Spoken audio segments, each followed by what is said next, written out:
Are you thinking about buying a home but don't know where to start? You're not alone. I'm Realtor Chris Musial, and I'm here to help. I've written this free course called Come to Learn, Prepare to Buy to answer questions like, how do I buy a home?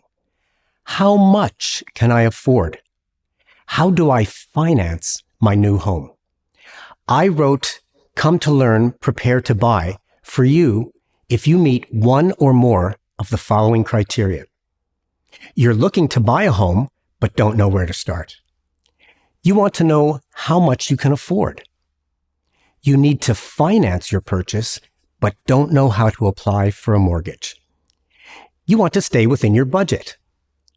You want to increase your net worth and build equity by investing in real estate.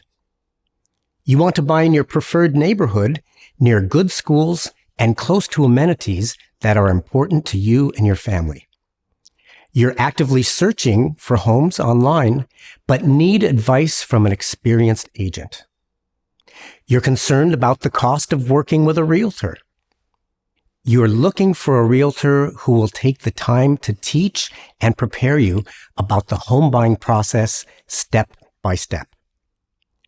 If your answer to any one of these questions is yes, then Come to Learn, Prepare to Buy is for you. I designed this flowchart that explains the home buying process step by step. We're going to break down each phase into manageable segments and learn about them one by one. By the end of this course, you'll understand the process of buying your first home and have a game plan to achieve your goal of home ownership. Come to learn, prepare to buy.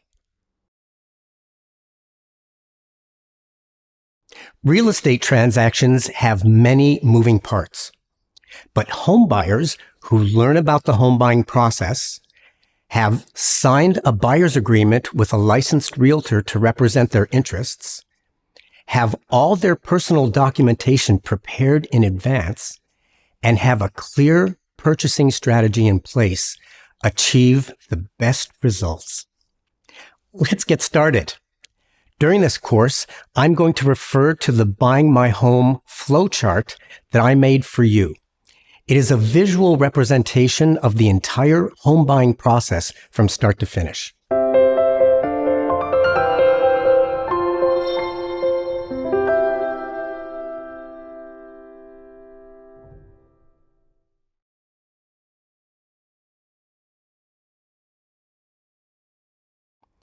Pre-offer period. Prepare before you look.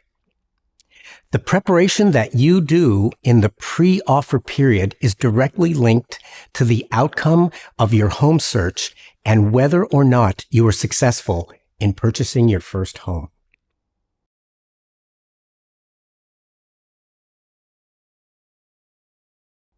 Choosing your realtor. Buying a home is a team effort. No one purchases a home in isolation.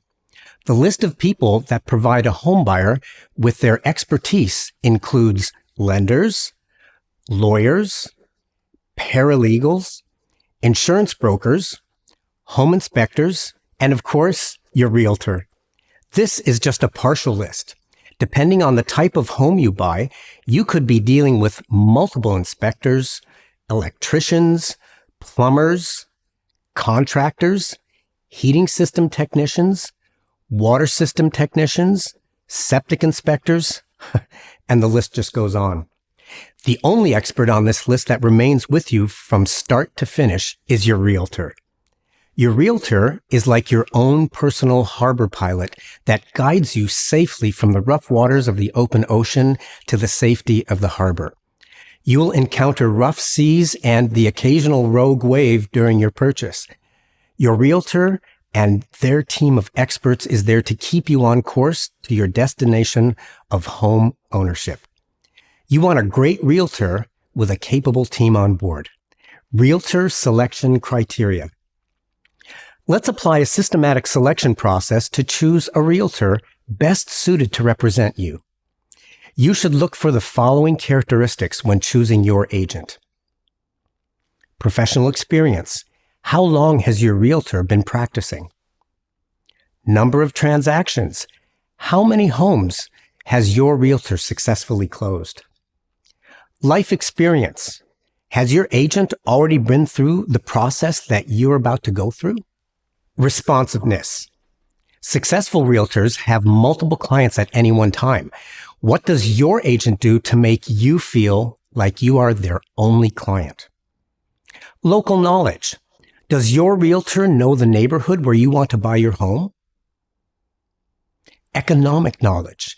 Does your realtor have an understanding of the current economic factors and how they have a direct impact on the housing market? Value proposition. What's your realtor's value proposition? Are they offering the kind of service that meets your needs? Client-realtor relationship.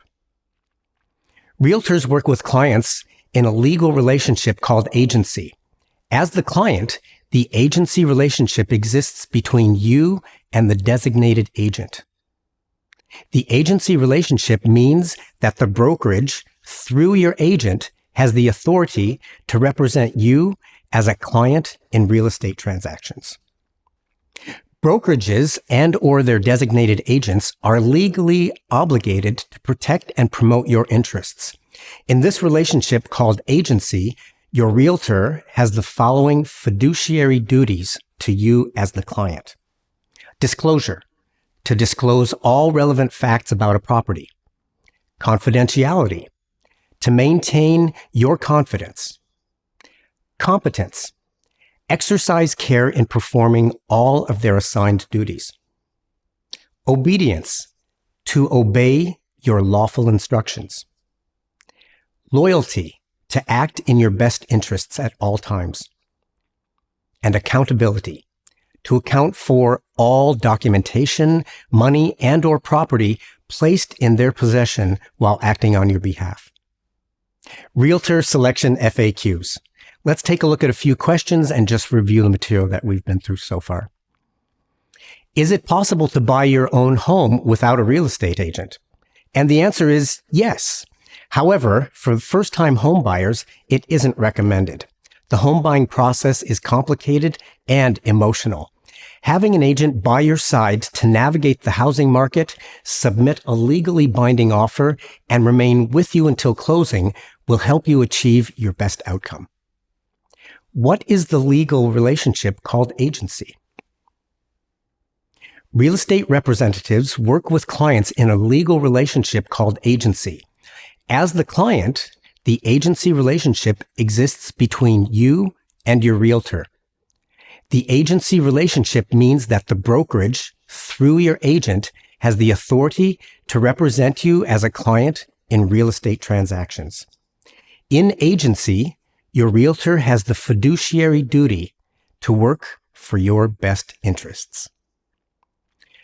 Do I have to sign a contract with my realtor?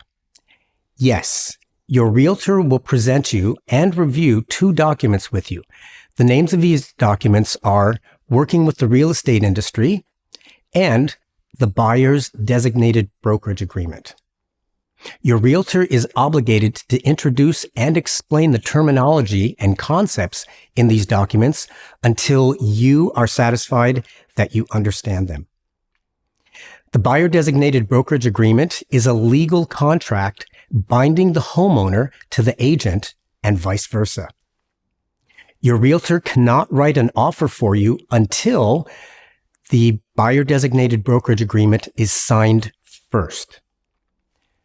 The home buyer authorizes the agent to represent them by signing that agreement. What are your realtor's roles and responsibilities? Once you have authorized your realtor to act on your behalf, your agent will show you properties, write an offer on your behalf, and advise you during negotiations. How much do my realtor's services cost in my role as the home buyer? The seller in all real estate transactions pays the fees for both the sell side and the buy side of the real estate transaction. The sell side of the transaction is represented by the listing agent who represents the seller. The buy side, of the transaction is represented by the buyer's agent who represents the buyer. Therefore, the cost of your realtor's services to you as the home buyer is free.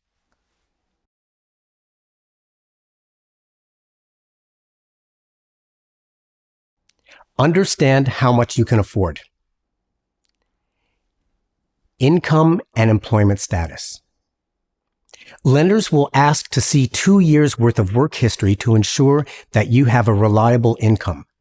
The lender will ask you to provide pay stubs and your notice of assessment from your tax returns. Lenders will ask self-employed home buyers to produce additional documentation to demonstrate their income level. Credit score. Your credit score is a 3-digit number between 300 and 900 based on your credit report that estimates how likely you are to repay your debts. Your credit report is made up of personal details, banking information, credit account information, account details, payment history, credit inquiries, car loans, collections, if any, public records such as bankruptcies and judgments, also if there are any of those on your report. Factors determining your credit score. The factors that determine your credit score are payment history, credit utilization, age of credit history, credit inquiries, and the total number of counts that you have.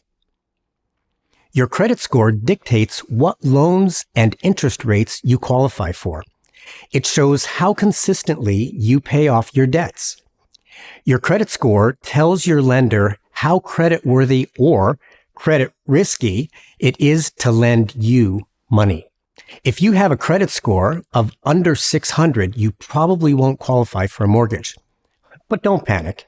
If you learn about the factors that influence your credit score, you can take action to build it back up to the level where you can qualify for a mortgage. Monitor your credit score.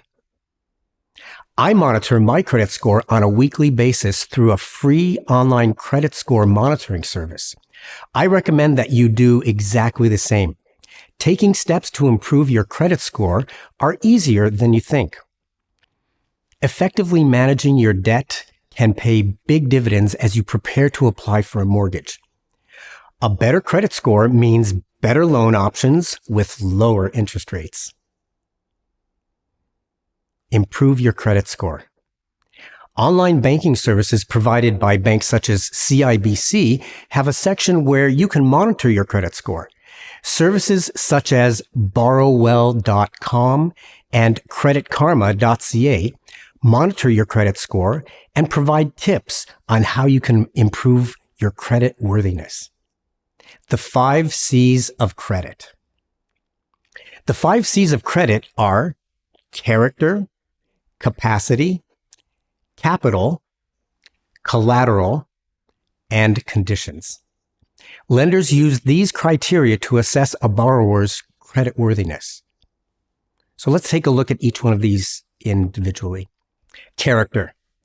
This refers to a borrower's reputation and willingness to repay debts, often assessed through their credit history, including payment history, defaults, and bankruptcies. Capacity. This evaluates a borrower's ability to repay the loan, considering their income, debts, and overall financial situation. Capital. This assesses a borrower's financial resources and net worth, including savings, investments, and assets, which can act as a buffer against potential financial difficulties. Collateral. Collateral refers to assets pledged as security for the loan, and these can include things such as a house or a car, which the lender can seize if the borrower defaults on their loan. Conditions. This refers to the economic environment and external factors that could affect a borrower's ability to repay the loan, such as job security, industry trends, and economic downturns.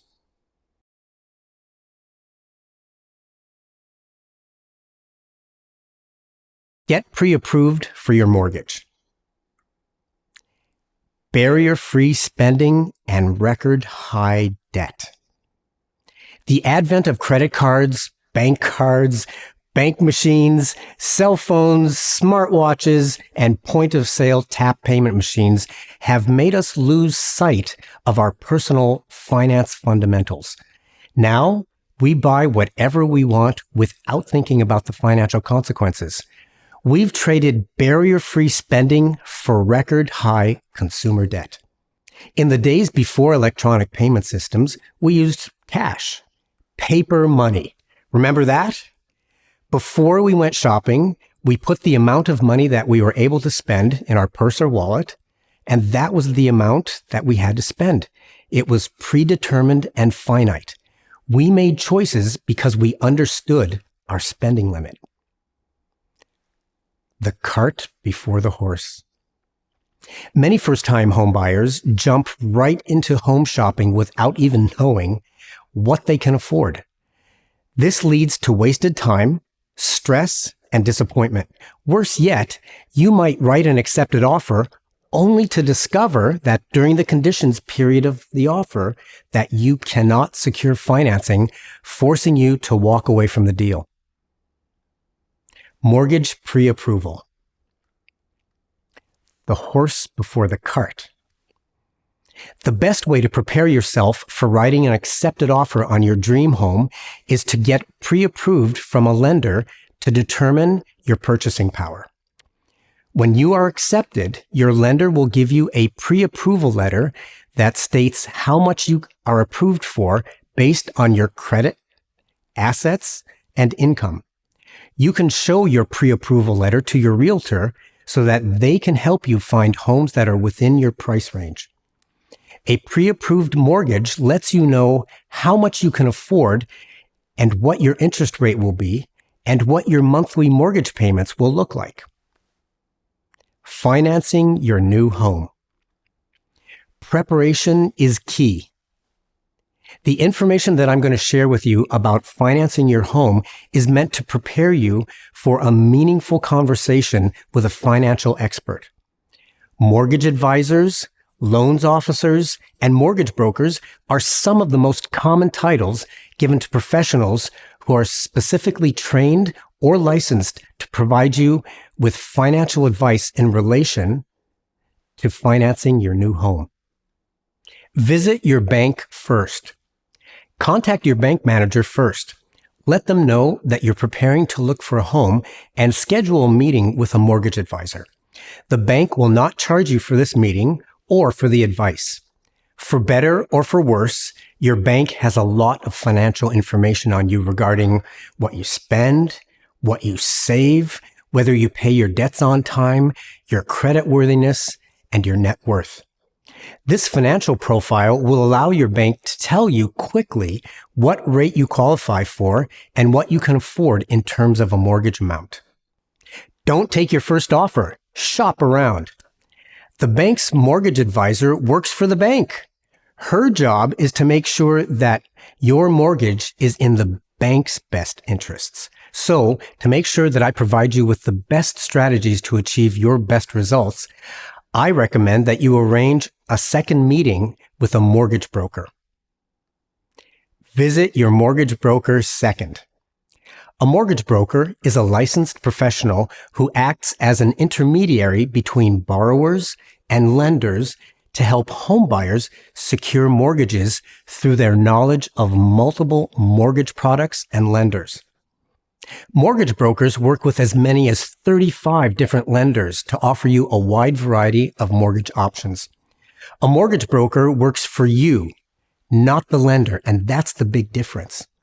Your mortgage broker will compare the offer that you received from your bank with all of the other lenders in the market.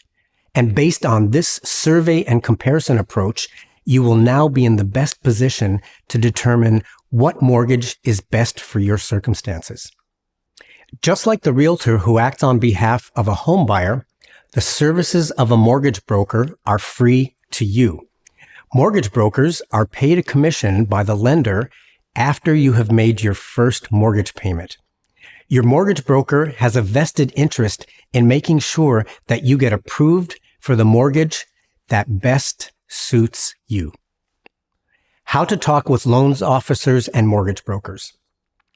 Now that you know who to contact to secure your mortgage for your new home, let's learn how to talk to lenders so that you can have an informed conversation.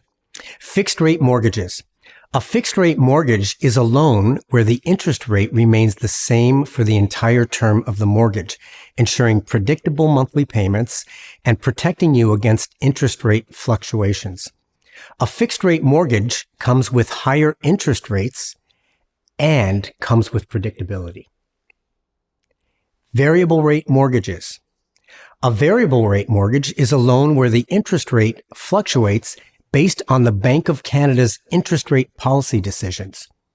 Your monthly payment amount stays the same. However, the portion allocated to interest and principal changes as rates go up or down. A variable rate mortgage comes with lower interest rates, but is susceptible to increases or decreases based on the Bank of Canada's interest rate policy decisions. The Bank of Canada reviews and announces its interest rate decisions on fixed dates 8 times per year. My mortgage application was denied. What's my plan B? Let's suppose that one of the A lenders, like one of the big 5 Canadian banks, turns your mortgage application down. You have other options for alternative lenders, which are known as B lenders, and private lenders, which are known as C lenders. There are also some other financing strategies that can put you over the approval threshold, such as a cosigner. A cosigner is someone who agrees to share financial responsibility for the mortgage with the primary borrower, meaning they are equally responsible for repaying the mortgage if the primary borrower defaults. A cosigned debt will appear on the cosigner's credit reports, and it will influence their credit scores. Cosigners are often family or friends who are willing to put their own finances on the line for a loved one. While cosigners become equally liable for the debt, they do not gain access to any of the funds or property tied to the co-signed agreement. Mortgage approval FAQs. What criteria does a lender use to assess a mortgage application? Your income, assets, and credit history. What options do you have if an A lender doesn't approve your mortgage application? You can approach alternative B lenders or private C lenders. Rates are typically higher, though.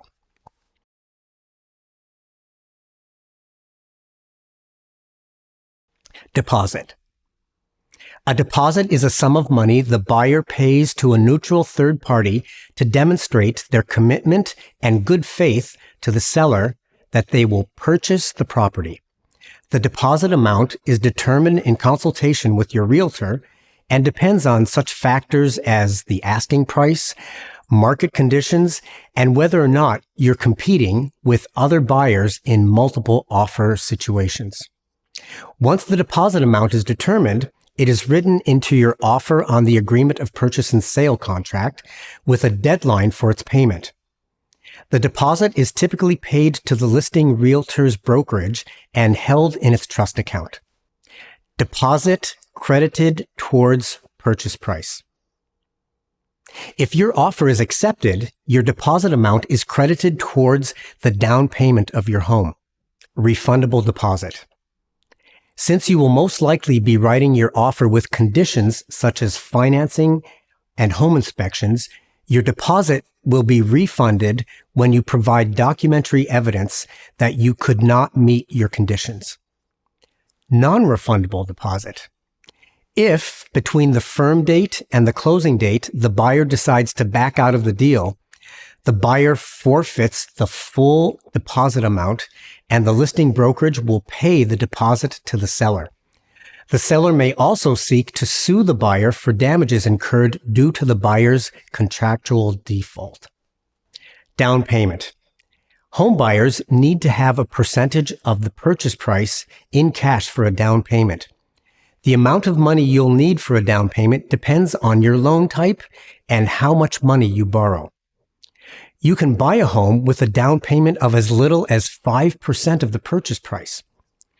Down payments between 5% and 19% of the purchase price are considered high ratio mortgages and require mortgage insurance, which is added to the cost of the loan and paid as part of your blended monthly mortgage payments.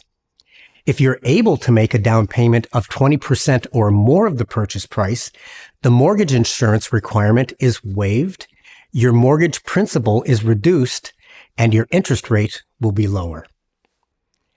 Closing costs, the hidden costs that nobody tells you about in advance. Closing costs are expenses incurred by the buyer to finalize the purchase of a property. Closing costs are in addition to your down payment and deposit.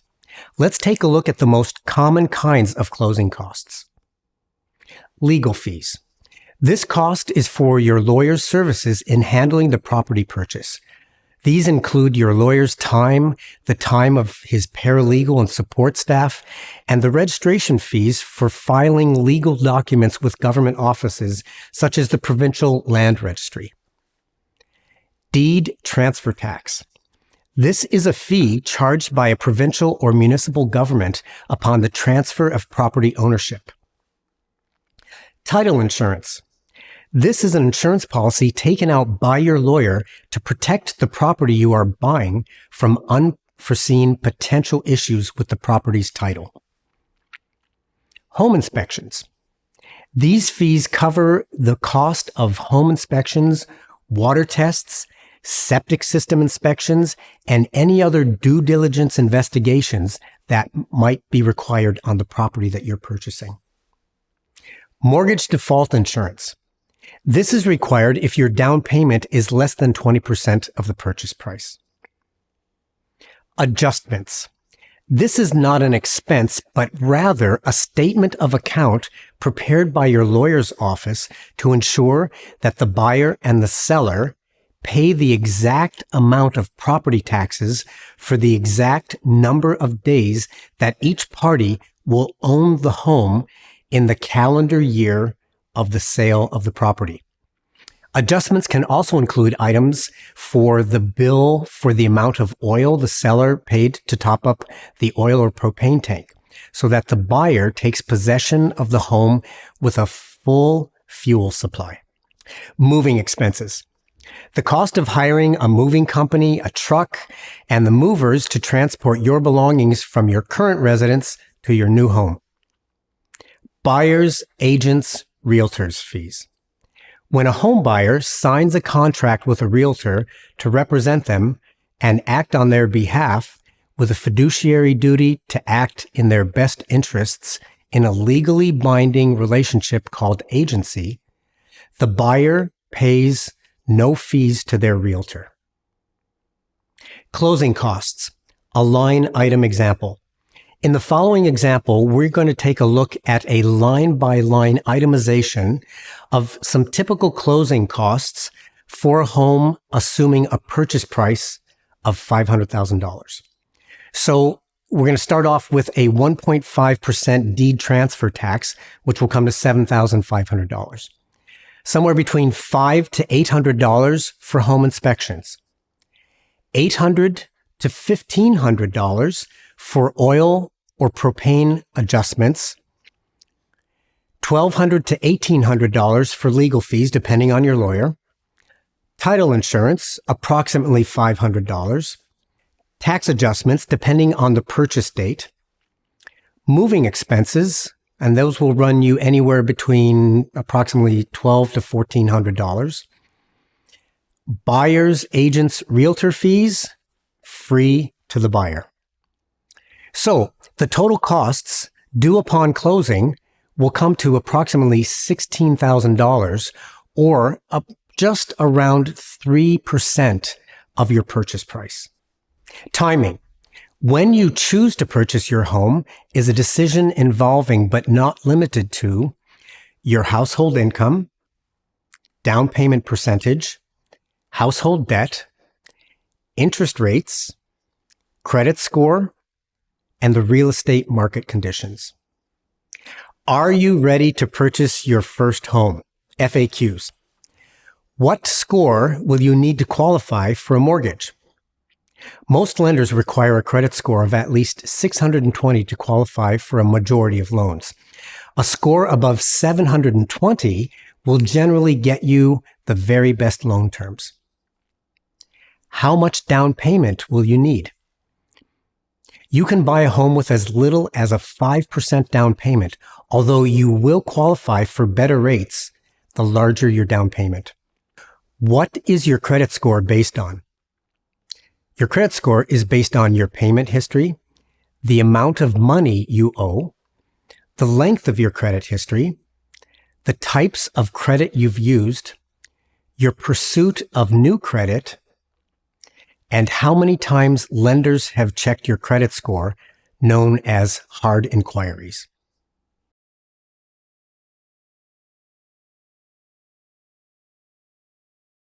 Choosing your lawyer. Both buyers and sellers require legal representation for the purchase and sale of real estate. In addition to providing expert legal advice regarding the clear title of your property, they perform tasks such as registering your name on the deed and filing that information with the appropriate government office. If you already have a lawyer, make sure that they are experienced in real estate law. If you don't have a lawyer, your realtor can recommend a real estate specialist who can represent you in your purchase. It's a good idea to contact your lawyer in advance of your home search so that you have a clear idea of their fees and services. By lining up your lawyer in advance of your home search, you are setting yourself up for success during the conditions period of your offer.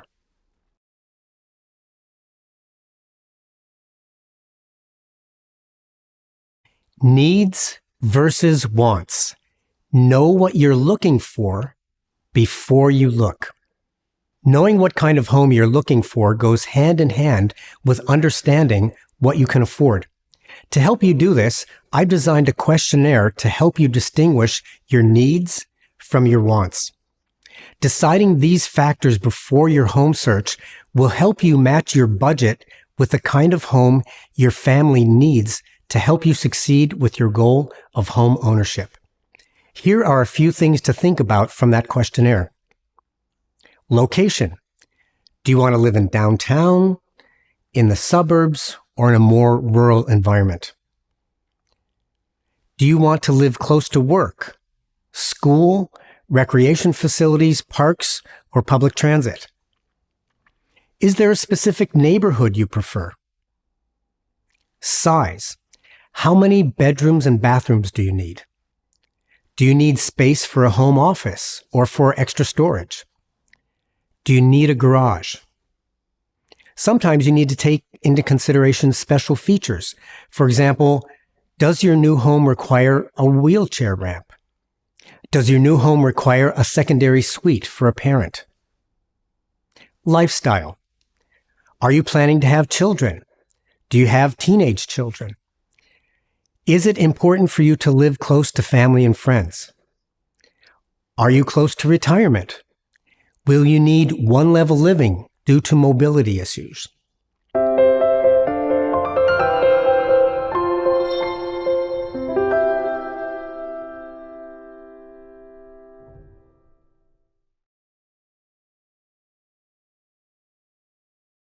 Looking for your home.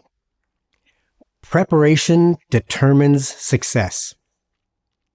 You have selected your realtor and signed a buyer's agreement with them to represent you. You have a mortgage pre-approval letter from a lender and understand your budget. You've set aside your deposit and down payment in cash and have a specific idea of how much you'll need for your closing costs. You have a lawyer chosen to represent you just as soon as you have an accepted offer. You have a clear idea of the kind of home you're looking for and how much you can afford to pay for it. Let the search begin.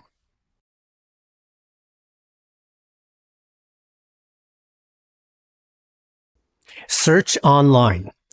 Now you're in a great position to set up searches online because you can fill out the most important search criteria. I encourage you to monitor homes that come up in your searches to get a feeling for their list price, days on market, and list price to sale ratio. This will begin to give you an idea of the market conditions affecting your target homes.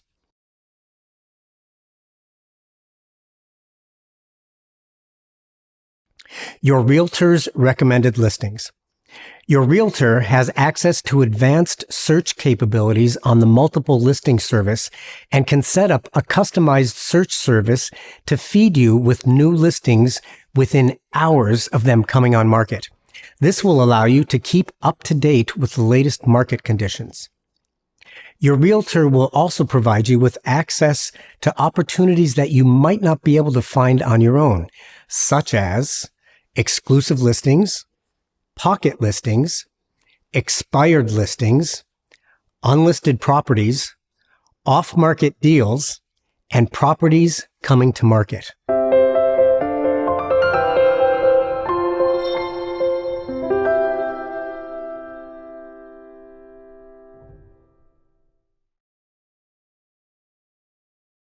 Making an offer on a house. Making an offer to purchase your first home is likely one of the most important and consequential decisions you'll make. Knowledge, representation, preparation, and planning will provide you with the tools to achieve your best outcome. The best way to succeed in submitting an offer is to use an experienced realtor who represents you in a legal fiduciary relationship under the terms of a signed contract to help you write your offer. An offer must be submitted in writing and contain several key parts. Let's focus on the key components of an agreement of purchase and sale and unpack them one by one. Agreement of purchase and sale. The agreement of purchase and sale is a legally binding contract initiated by the buyer to make an offer to purchase the seller's property. The key items in this contract are offer price, deposit amount, and the deposit payment deadline, buyer's conditions, the closing date, the seller's obligations, the buyer's waiver of conditions deadline, and the time for the seller's response.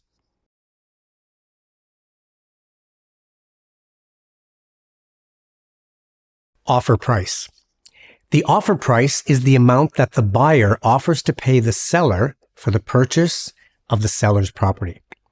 The offer price can be lower than, equal to, or greater than the listing price. The listing price is the amount that the seller, in consultation with their realtor, sets as the publicly advertised price. How much should I offer? Offer too little, and your offer will be rejected outright. Offer too much, and your seller will gladly accept the offer and privately thank you for overpaying. So, how do you determine the right amount to offer so that the seller accepts your offer without you paying too much? This is where you can rely on the experience and expertise of your realtor. Market conditions.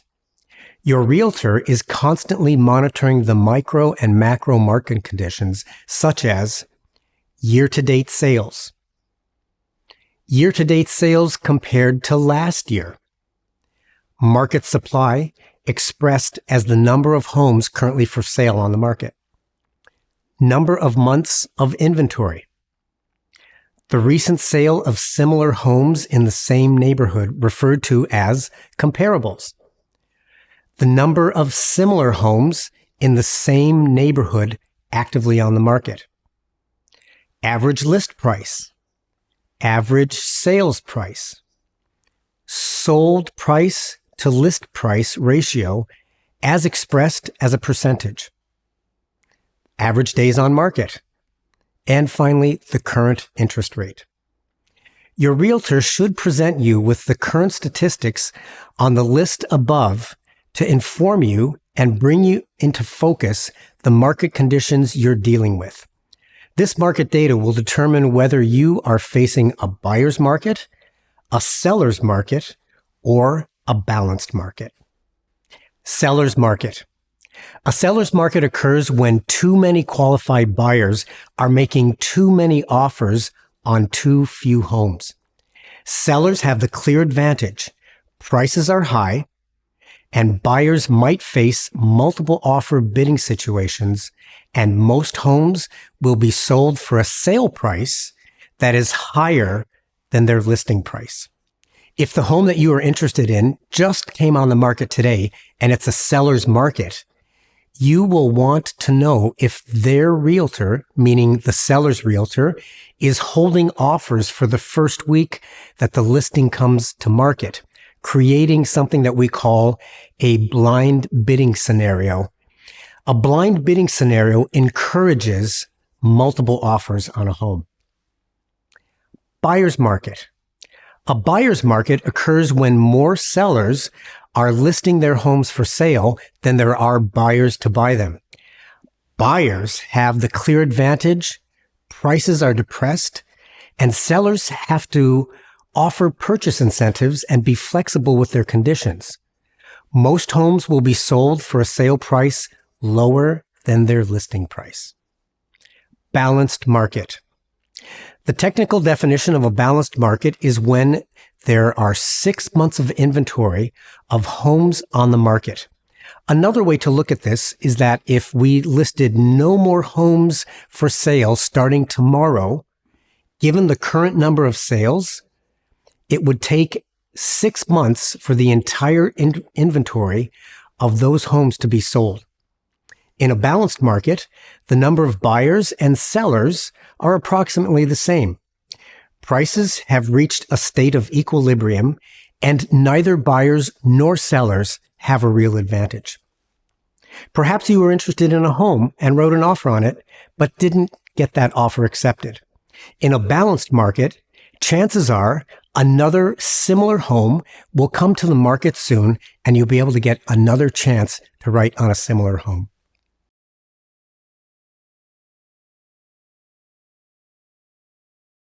Deposit amount and payment deadline. Most offers contain a deposit.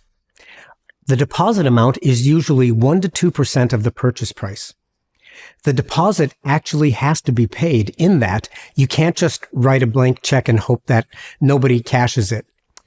The deposit is paid to the listing brokerage, meaning the seller's realtor's real estate company, where it is held in trust.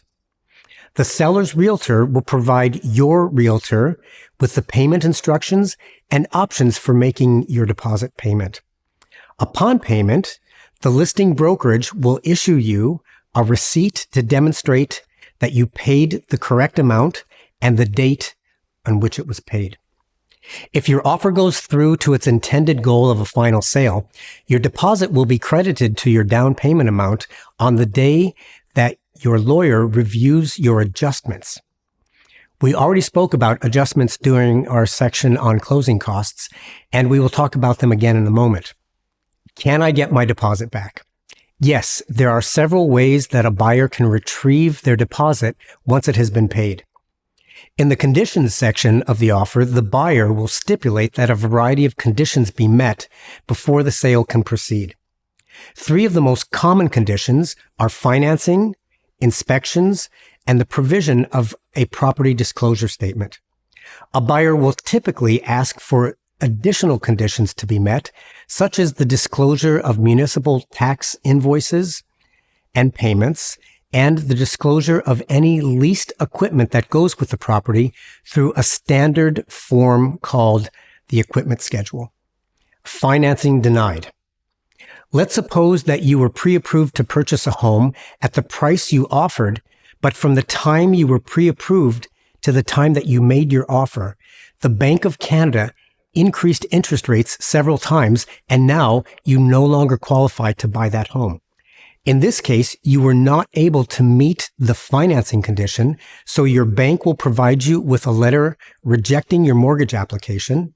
Your realtor will write a termination notice for you to sign and have your deposit amount returned to you in full without penalty and without interest. Inspection uncovers defects.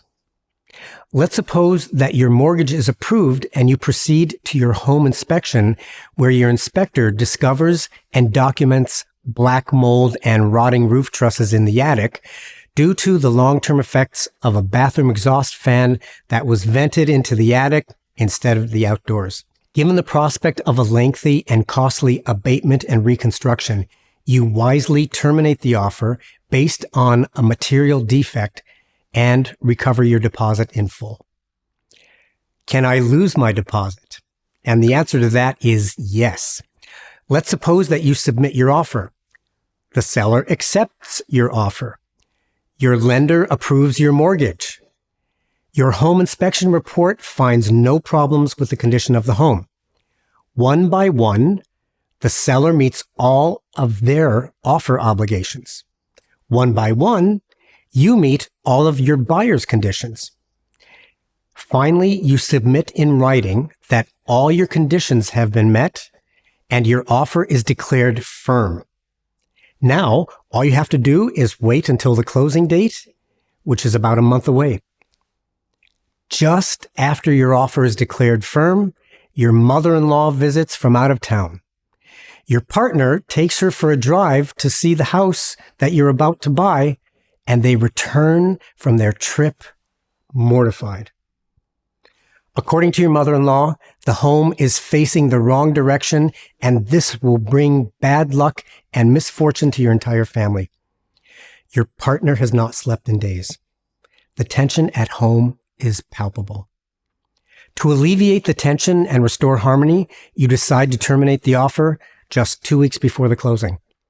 In this case, not only will you lose your full deposit, you open yourself up to a potential lawsuit for damages suffered by the seller due to your withdrawal without cause from a legally binding contract.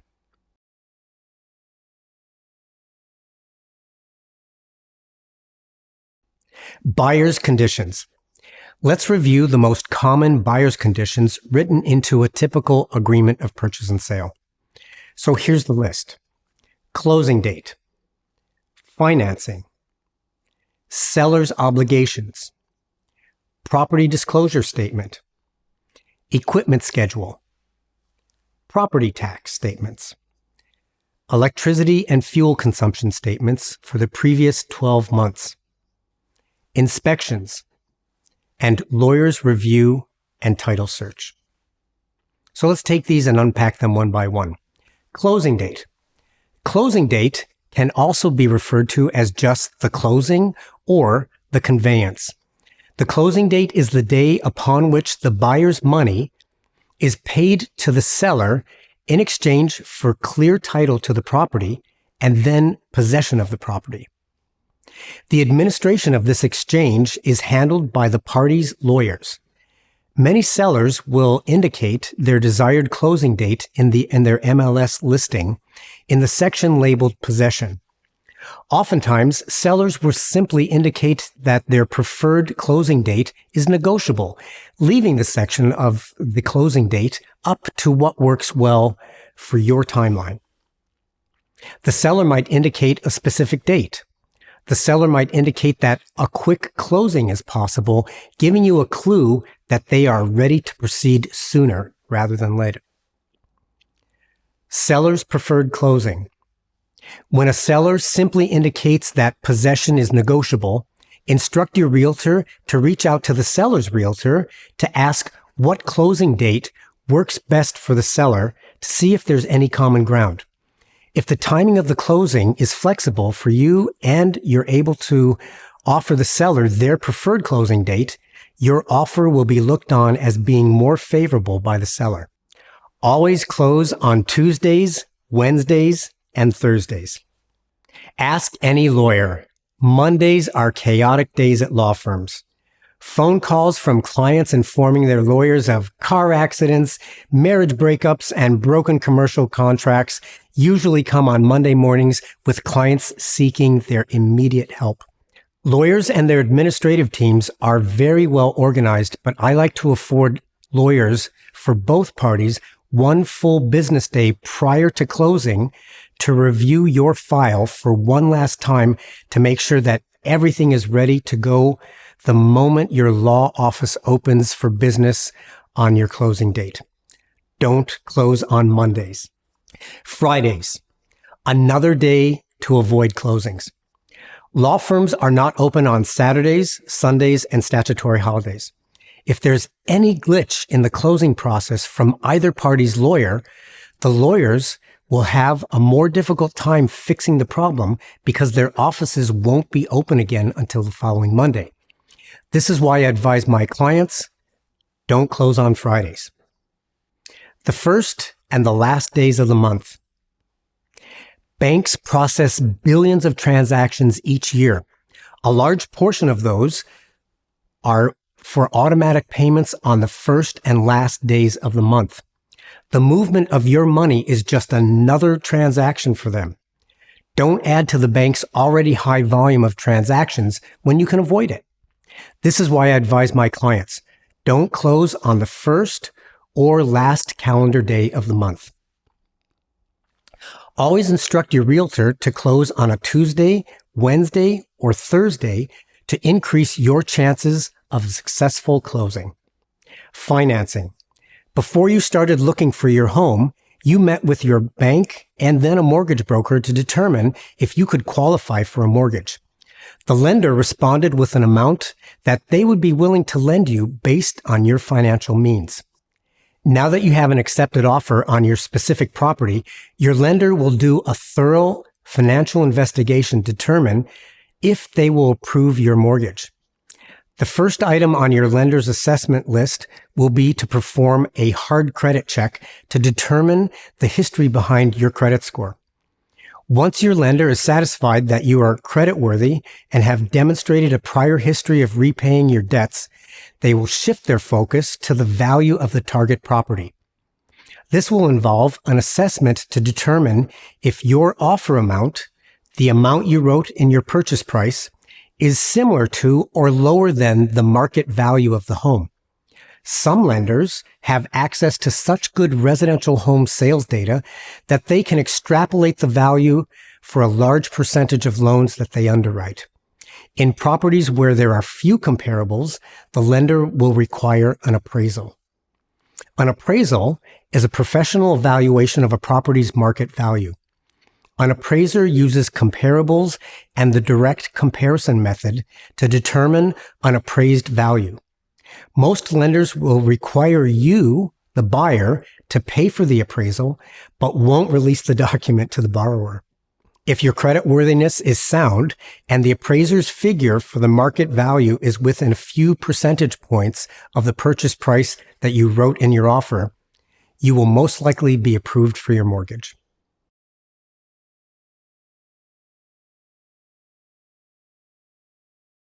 Seller's obligations. Disclosures. In your offer, you should require that the seller provide a series of disclosures about the property.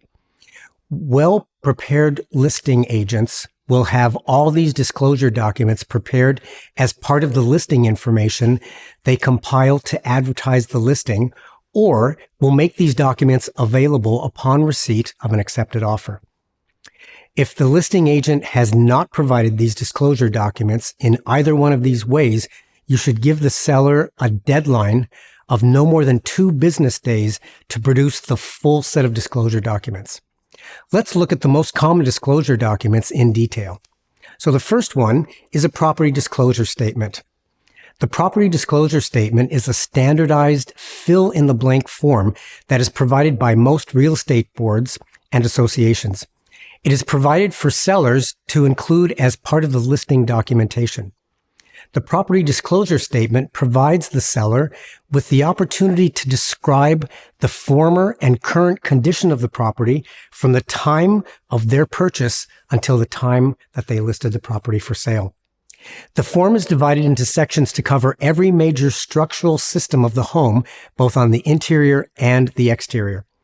The seller agrees to disclose all known defects of the home and signs the property disclosure statement to that effect. The buyer is required to sign the property disclosure statement to acknowledge that they have received the disclosure. What a property disclosure statement is. The property disclosure statement is a roadmap for the buyer to begin their inspections of the home. The statement protects the seller when they have transparently disclosed all known defects of the home. What a property disclosure is not. The property disclosure statement is not blanket protection for you, the buyer, from any potential or unknown defects of the home. The property disclosure statement should never be a replacement or a substitute for your thorough and professional inspection of the home and a thorough due diligence. Home inspections and due diligence. A buyer's best protection comes in the form of the selection of inspections appropriate to the type of home through a process called due diligence. Property tax statements. These are invoices and receipts provided by the municipal government to the homeowner to show the cost of the property taxes levied against the home you are buying and whether or not those taxes have been paid. Your lender will most likely ask you for a copy of the tax statement as part of your mortgage approval process to calculate your debt service ratio that owning this home will place on your ability to repay your mortgage. Electricity and energy statements. The disclosure of the overall energy costs are required to help you budget the operational costs of owning this home. Make sure that the disclosures cover a minimum of 12 months. 24 months is even better if the home has been renovated or has a new heating system. These statements can include bills for electricity, furnace oil, natural gas, and propane. Equipment schedule. The equipment schedule is a disclosure by the seller of all rented and leased equipment that is to remain with the home when ownership is transferred. This equipment is most often connected with home heating systems and can include rental or leasing contracts for furnaces, propane tanks, or water treatment systems. Inspections. Home inspections represent the most important form of due diligence that a home buyer must do during the conditions phase of the offer. There is no substitute for independent, professional inspections of each system of the home, both inside and out, followed up by a written report documenting the inspection's results. Home inspection reports come in two parts: the complete inspection report and the deficiencies report that itemizes the items that are substandard and require repair. You should make yourself available to be at the home when the inspection takes place. It's a great way to see the property again with a more critical eye. This will give you the opportunity to look more closely at rooms you might have rushed through on the first showing. An inspection can take 2 to 3 hours depending on the size and condition of the home. The inspector will let you know as they are nearing the end of their inspection. This is a great time to ask them for an overview of their findings and ask the inspector if they have any concerns. Municipal water and sewage. If your home is serviced by municipal water and sewage services, the list of inspections that you need to perform will be significantly reduced. If your home has a well and septic system, you will have to add a water test, a flow test to determine if your well produces enough volume of water for the number of occupants in the home, and a septic inspection. Under ideal circumstances, it's best if you can schedule all of these inspections and tests on the same day. Another one of the many advantages for buyers who work with realtors is that they tap into the experience of the agents having arranged numerous inspections with a variety of different kinds of inspectors. Your realtor has a network of inspectors that they can call on to deliver inspections based on the specific needs of the home that you are investigating. Your realtor will introduce you to their team of inspectors, schedule the inspections with the seller's agent, and help you put a strategy in place for negotiating the remediation of any required repairs. Choosing inspectors. There is very little government regulation when it comes to the work performed by members of the home inspection industry. Therefore, past experience is one of the best indicators of future outcome when it comes to selecting inspectors. Single service inspectors. My first preference is to work with inspectors who only offer inspection services. I refer to these types of providers as single service inspectors, inspectors who offer remediation. There's another category of inspectors who offer inspections and a full range of remediation solutions for each one of the inspections and testing services that they provide. I refer to these types of providers as remediation inspectors. The risk in using a remediation inspector is that they often have a vested interest in finding as many things wrong with the systems being tested so that subsequent quotations for remediation solutions follow. On the other hand, if a buyer is working within tight timelines and the seller will likely be paying for the repairs, remediation inspectors offer a one-stop solution to fix a septic system or install a new water treatment system. Fixing the deficiencies. If defects from any of the inspections are significant, your realtor will write an amendment to your offer to propose that the seller be responsible for making and paying for any repairs before the closing date, or negotiate an equivalent amount off of the purchase price. In order to substantiate the amount that is to be deducted, you will need to provide documentary proof of the deficiencies and quotations from companies qualified to make the necessary repairs. Given the tight timeline of the conditions period of most offers, your realtor will introduce you to companies who can provide quotations for the repairs and help plan the negotiating strategy for the presentation of the deficiencies amendment. Deficiencies reports only. Your realtor should never release the entire inspection report to the seller's agent.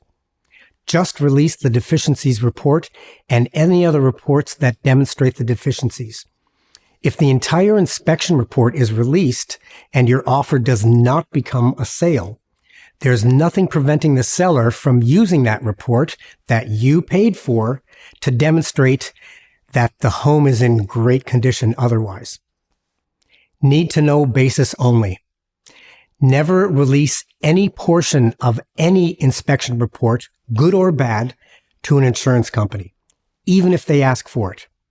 You are under no obligation to do so, and the insurance company could use any part of the report to either increase premiums or deny you insurance coverage altogether. Lawyer review and title search. These are automatic conditions that go into every offer. The only time that you will hear from your lawyer regarding the title search is if there are any liens registered against the property or if there are any unusual encumbrances. If there are no liens and no onerous encumbrances, the property is considered to have a clear title. Time for the seller's response.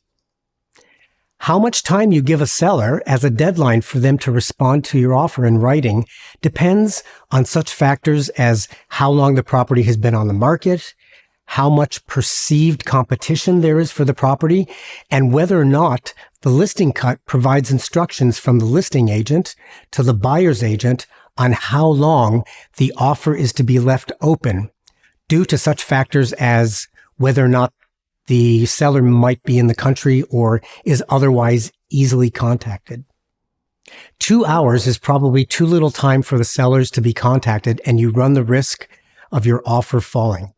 A full 24 hours might allow another buyer to submit an offer with a shorter time for response on a property that was just listed in a desirable neighborhood at a great price.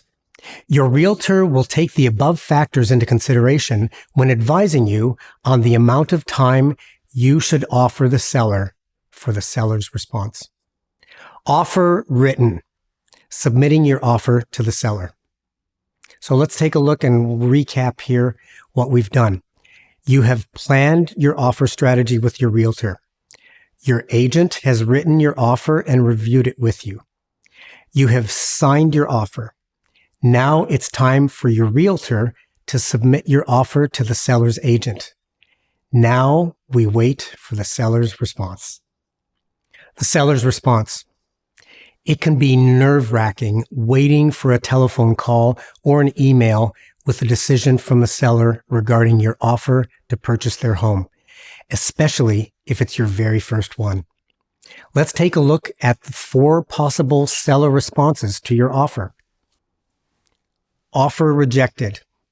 A rejected offer is typically caused by a purchase price that is lower than the listing price. This may be the first offer that the seller has received on their just listed home, and they are more than willing to reject your offer, confident that other higher offers are in the offing. A rejected offer means that the offer is dead. However, there's nothing preventing you from sharpening your pencil and writing another offer. Offer if you want to continue to pursue this home. Counter offer. The seller has rejected one or more aspects of your offer, but they want to let you know that they're willing to negotiate. The seller does this by instructing their realtor to write a counter offer stating an alternative purchase price or closing date as typical examples. Highest and best offer. This can be a dreaded call from the seller's agent informing your agent that the seller has received multiple offers. The seller's agent then calls the buyer's agents from each offer received to ask if they would like to sweeten their offer by increasing their purchase price. And finally, accepted offer. Relief. Just the answer you were hoping for. Now begins the 2 weeks of time-sensitive tasks that you have to perform to meet the buyer's conditions and cross over from the pre-offer period to the conditions period.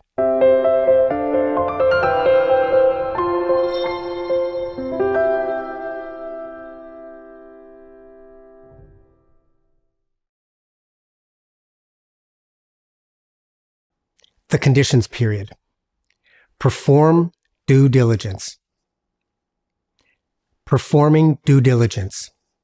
You have now crossed the threshold of becoming a potential buyer to the potential buyer. The level of preparation that you did in the pre-offer period will determine whether you have a stressful conditions period or not. Failure to meet even one of your conditions could mean that the deal falls and you lose the opportunity to purchase the home. Caveat emptor is the Latin term for the legal principle, let the buyer beware. In the context of real estate, it means that the buyer is responsible for inspecting the property and discovering any potential issues before purchasing the property. Seller's responsibility. The seller has no legal obligation to perform any investigations in the preparation for the sale of their home. At the same time, the seller is obligated to disclose any known material defects and must not misrepresent the property.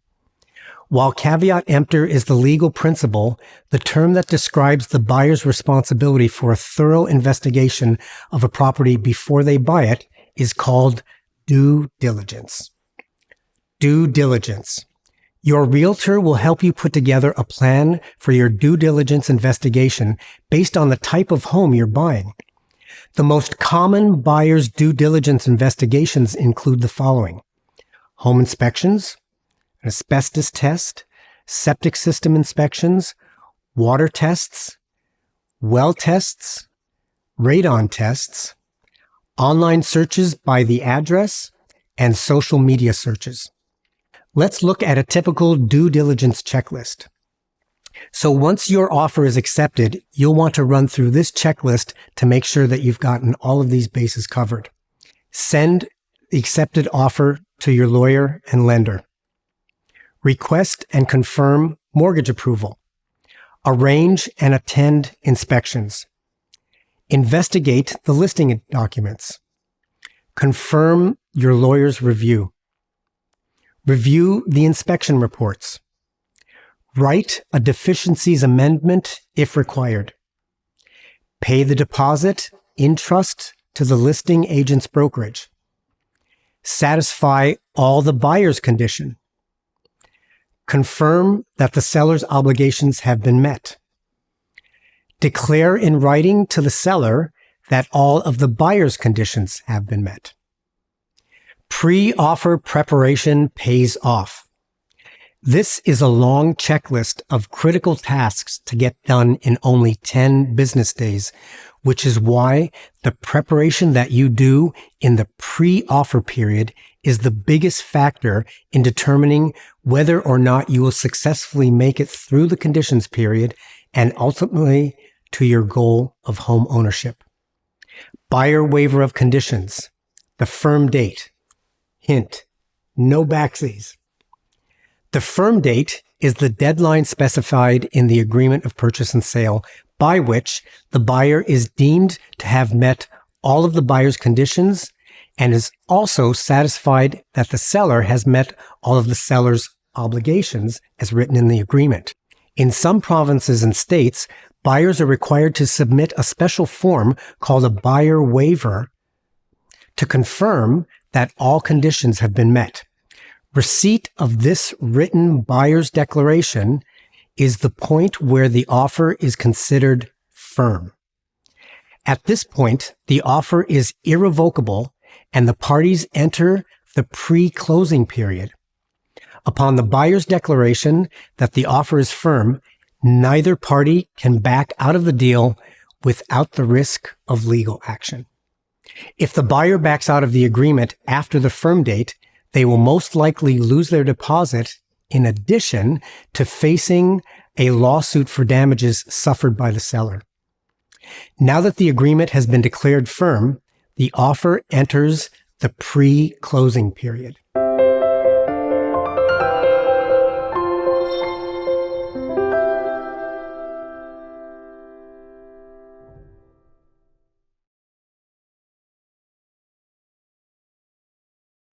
Prepare for closing and moving. The pre-closing period is the time when the seller makes preparations to move out and the buyer makes preparations to move in. Let's look at a checklist of a typical offer to see what tasks you need to get done during the pre-closing period. Sign your mortgage documents. Pay your down payment and closing costs. Arrange utility disconnections at your current residence. Arrange new utility connections at your new residence. Pack your possessions. Arrange for movers. Forward your mail. Meet your lawyer, review the adjustments, and sign documents. And finally, perform a pre-close inspection. Signing your mortgage documents. If you met your lender in person during the mortgage pre-approval stage, chances are you can sign your mortgage approval documents electronically. Pay your down payment. Your lender will provide you with the exact amount, a deadline, and payment instructions for your down payment. Paying your closing costs. Your lawyer will provide you with an itemization of your closing costs down to the penny when you meet to review a closing document called adjustments. Utilities. Contact the utility provider for your current residence to cancel your utility services. Then contact the utility providers to connect your services in your new home. If you are a first-time customer for some of the utility providers that service your new home, they may require you to fill out new account application forms and perform a credit check. Packing and moving. You can never start decluttering and packing too early. Thrift stores can be a quick and convenient one-stop solution for divesting yourself of items that you are not going to take to your new home. Moving plans are another item that you want to take care of as far in advance as possible. Moving trucks and moving companies are fully booked on Fridays, weekends, and holidays. The first day of the month and the last day of the month. The bulk of these bookings are made by renters moving in and out of apartments. Now that you are a savvy buyer and know not to schedule your closings on these high volume days of the month, you should be able to avoid peak moving demand. Forward mail.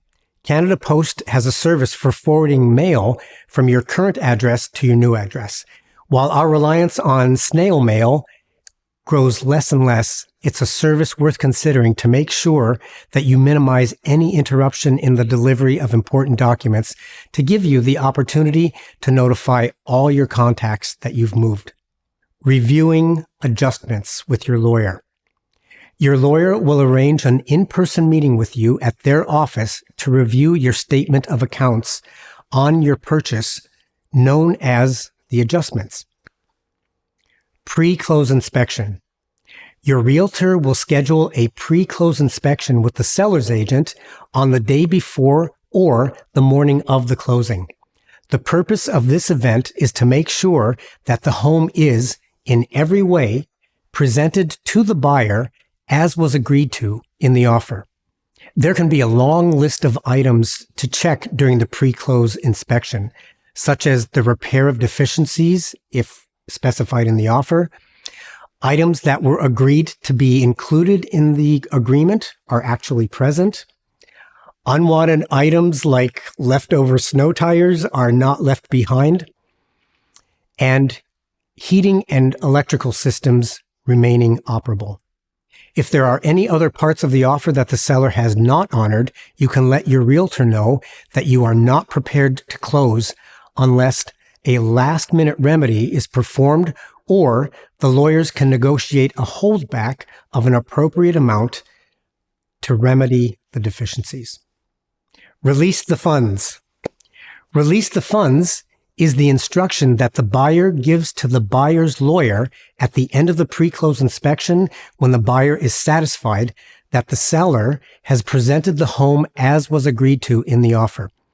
The buyer's instructions to release the funds gives the buyer's lawyer permission to initiate payment to the seller's lawyer in exchange for clear title and possession of the property. Depending on the lawyers involved, it can take the majority of the business day on the closing date for the seller's lawyer to receive the buyer's funds and declare the transaction closed. The buyer must wait until the seller's lawyer has confirmed receipt of funds to take possession of the property. Property, possession, and ownership. We are now closed. This is one of the happiest messages that I can ever deliver to my buyer clients. It is the culmination of a lot of thoughtful and determined preparation on your part. Congratulations on taking this first step towards home ownership. Your decision to invest time to learn more about the home buying process shows your commitment to making informed decisions as you begin on one of the most exciting and challenging journeys of your life. Purchasing your home is full of possibilities, but let's be honest, it can be an emotionally charged and overwhelming experience between financing, planning, paperwork, unfamiliar forms, real estate vocabulary, legal jargon, market fluctuations, bidding wars, stressful negotiations, and unexpected inspection results. It's no wonder that first-time homebuyers feel overwhelmed. But there's good news. You don't have to go through it alone. As an experienced and licensed realtor, I've guided countless first-time homebuyers through this very process. Here is something that you might not realize. When you sign a buyer representation agreement with me, you get my dedicated professional guidance at no direct cost to you. That's because my services are paid for by the seller and not by you, the buyer. By working with me as your realtor, you put yourself at a distinct advantage. You gain access to my professional expertise and market knowledge. You also gain access to a trusted network of lenders, lawyers, inspectors, insurance brokers, and other professionals who all have a proven track record for helping my clients achieve their best results.